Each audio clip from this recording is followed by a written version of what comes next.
আসসালামু আলাইকুম রহমতুল্লাহি ওয়া সম্মানিত ভিউয়ার্স, আপনারা কেমন আছেন? আজ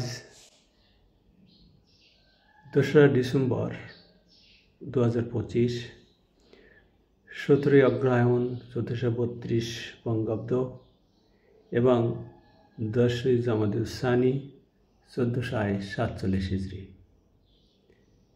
আমি আপনাদের সামনে রিয়াদুস সালিনের 2য় খণ্ড থেকে 640 নম্বর হাদিসটি পাঠ করব ইনশাআল্লাহ।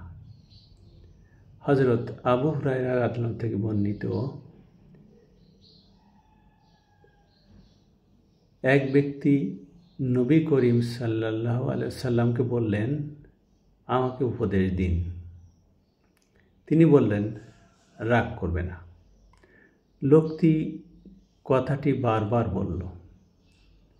নবী করিম সাল্লাল্লাহু আলাইহি সাল্লাম প্রত্যেকবারই বললেন, তুমি রাগ করবে না। বুখারী মুসলিম। মহান রাব্বুল আলামিন আমাদেরকে এই রাগ থেকে যেন দূরে থাকি এবং সেক্ষেত্রে ধৈর্য অবলম্বন করি, সেই তৌফিক দান করুন। আমিন। চ্যানেলটিতে সাবস্ক্রাইব করতে ভুলবেন না। ধন্যবাদ।